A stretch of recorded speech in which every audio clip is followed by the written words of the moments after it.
So I don't even know where to begin, and I'm gonna be honest with you guys. I tried to record this video about a year ago, and I was gonna make it all edited and nice and pretty for YouTube, and then I just realized, like, dude, it takes way too much time, and I was in a very dark place with my job, and I got too emotional while I was filming, and it just was fucking crazy.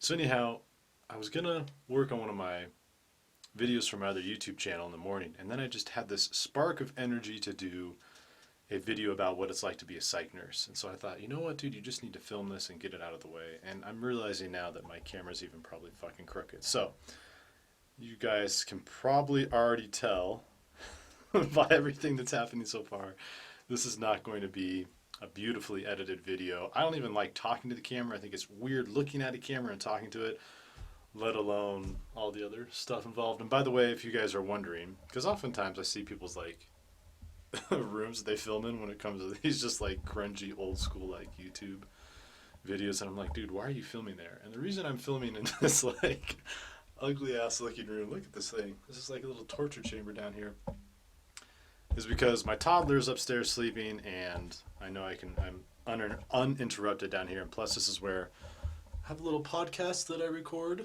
Oh, this is my little ghetto setup down here that I haven't really officially set up, and I tried to soundproof it with these things, and it helped a little bit, but I realized you really need dense things in a room to soundproof it, but that's besides the point. And sorry again if this shit is just like wickedly crooked.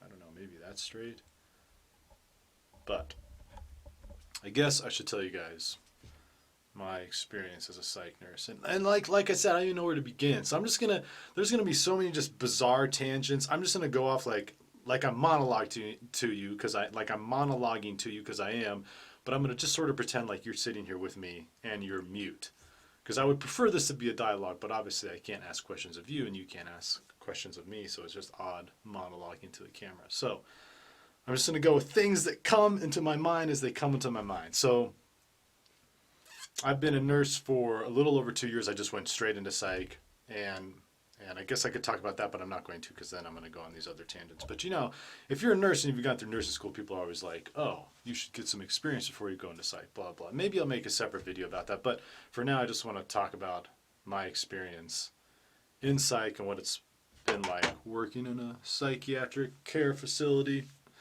And I should tell you guys where I've worked so you can have a little understanding of my background. And obviously everything that I'm talking about here, I don't feel like I need to say this, but I'm going to say it because I think sometimes we often forget, but it's unique to my experience, right? And just because I had the experience in here doesn't mean that you would have the experience. It doesn't mean that any other one else in the entire world has had the experience, but I will say that human experience to some degree is generalizable, and there are things that happen in my experience that probably happen to yours, and we can relate, right?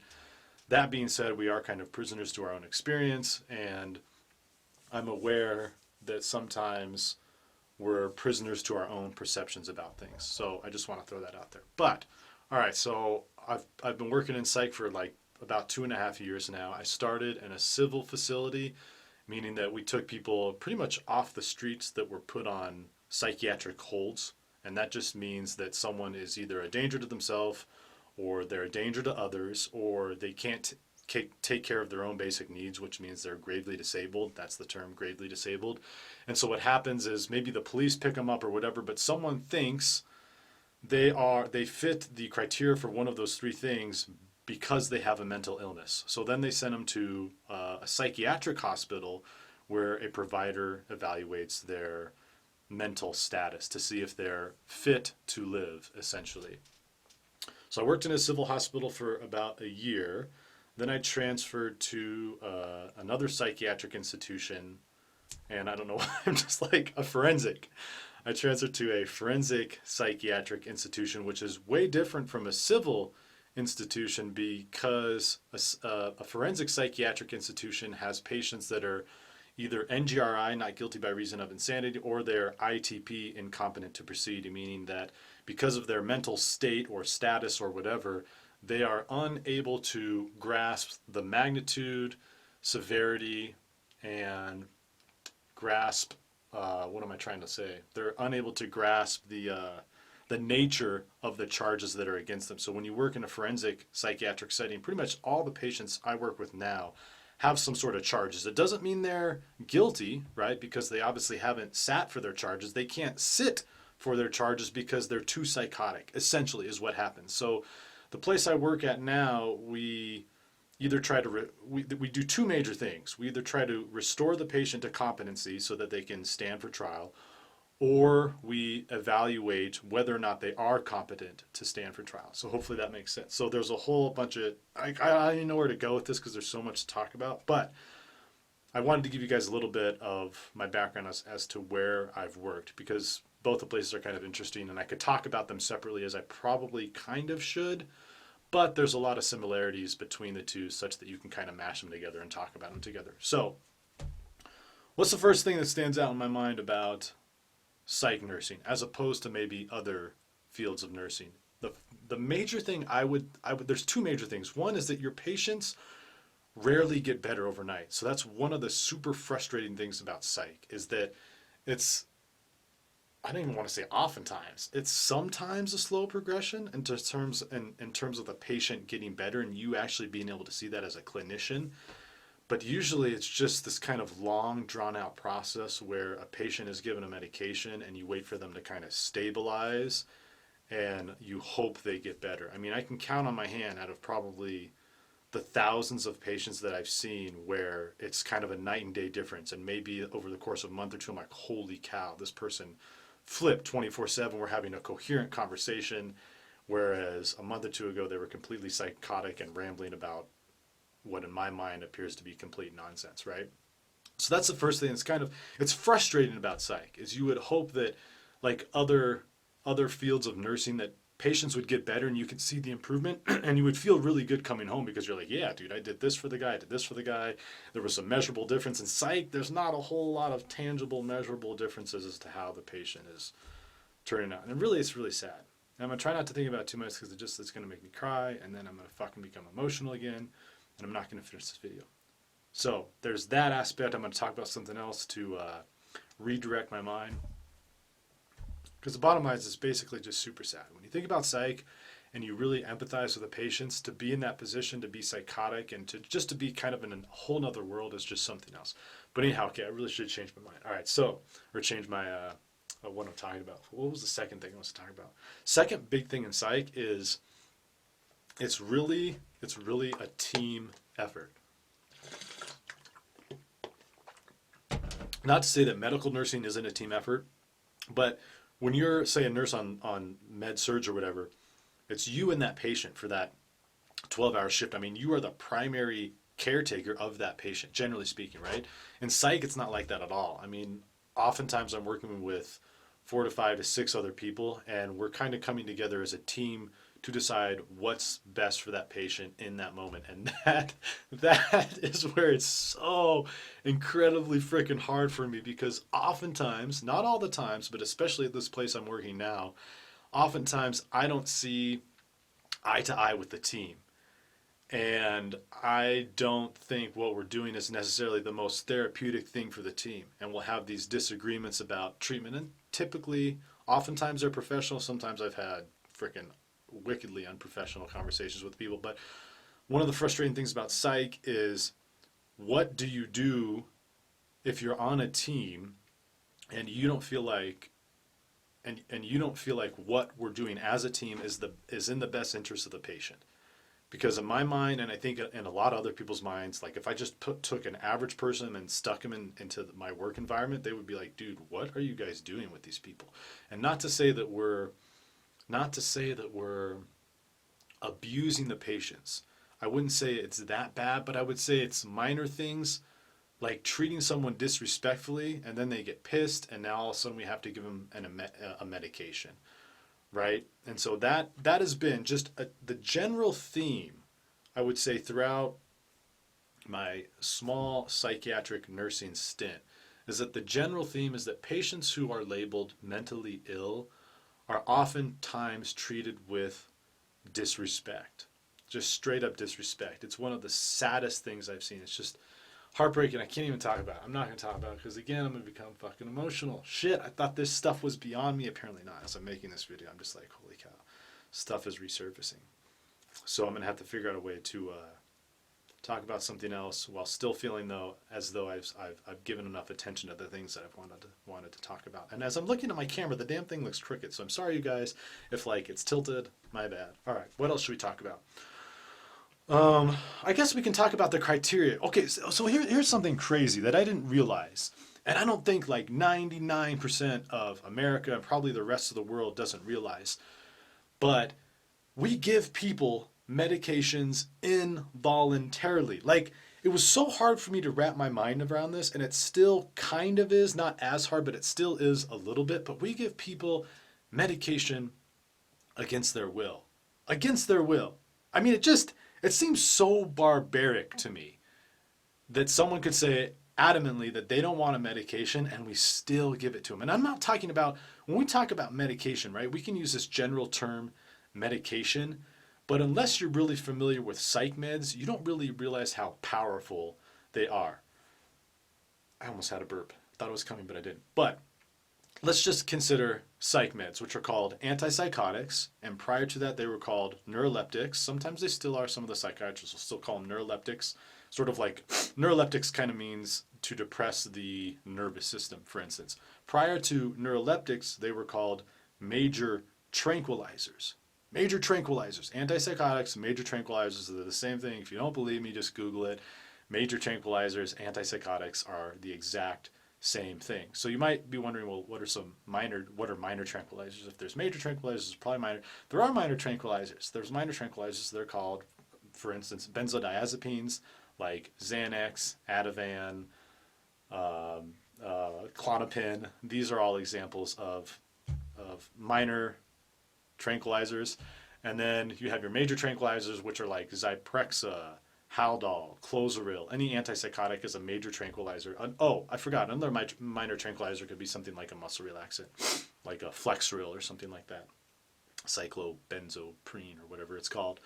So, where am I going? Why did I say major tranquilizers? So anyhow, oh yeah, right. Because when we say medication, I mean we're talking about giving people involuntary medication that is extraordinarily powerful, more powerful than a freaking Ativan.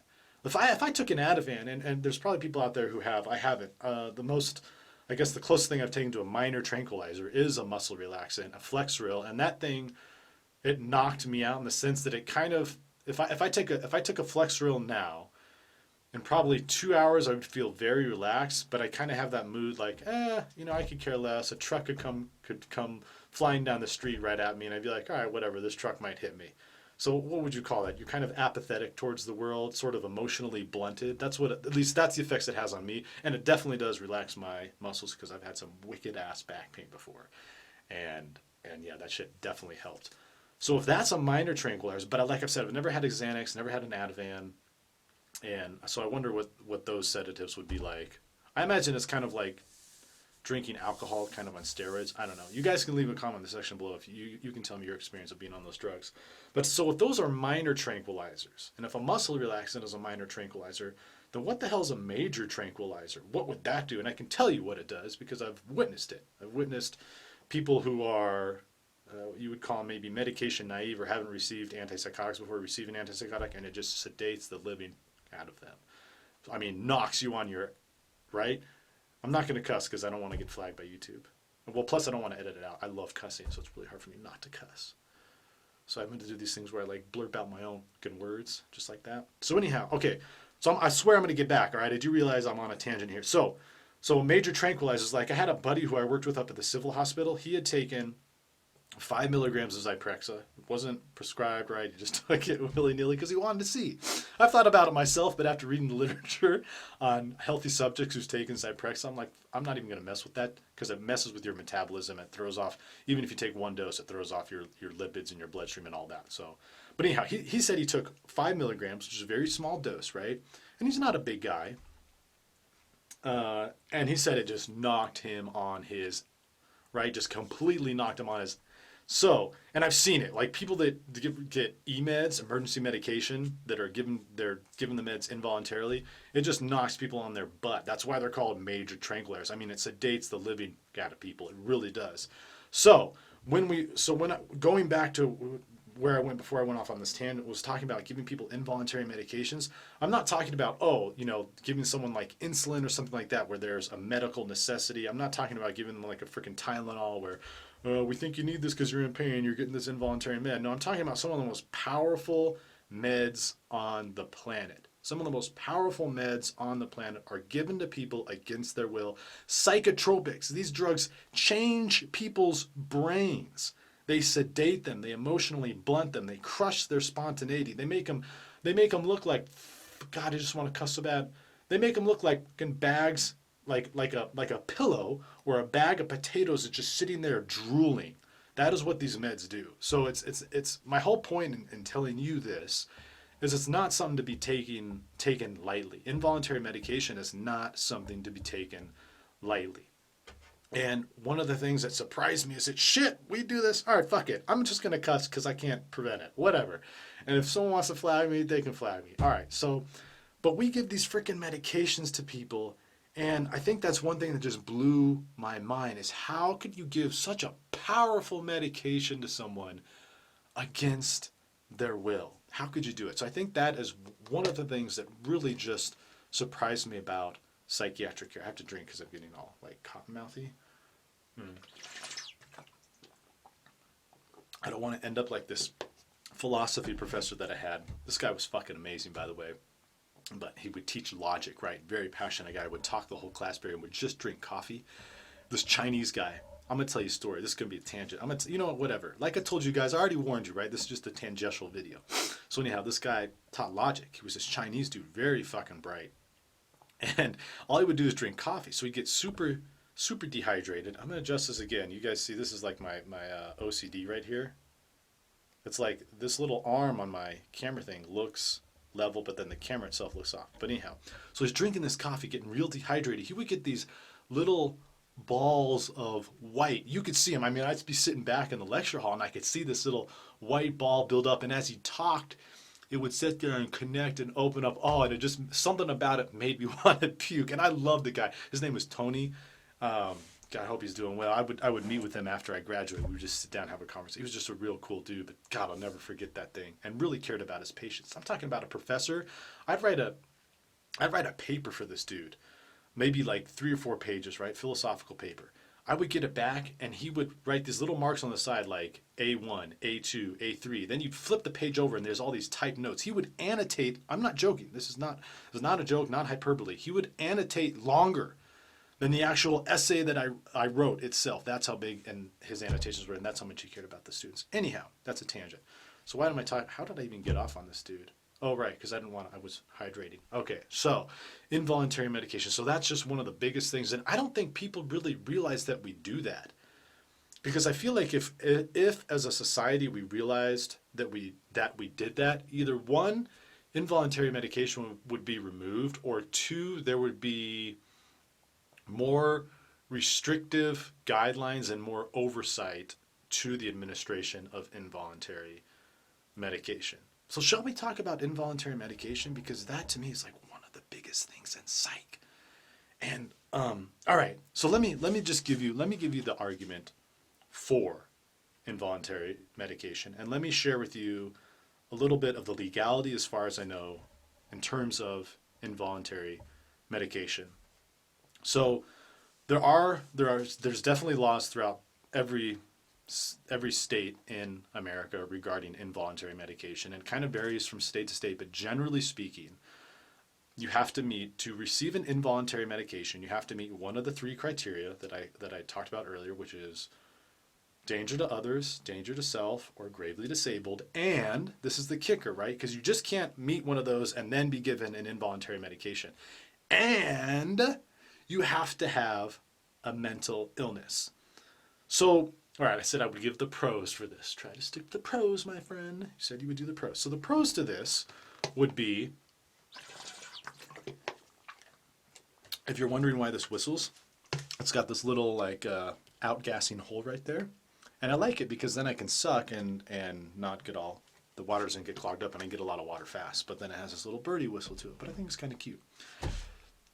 So the pros to involuntary medication is, let's say you get a patient who is extraordinarily psychotic. They come in, they're hallucinating. They're not on drugs. This is just part of their mental illness. They're hallucinating. They're delusional. They think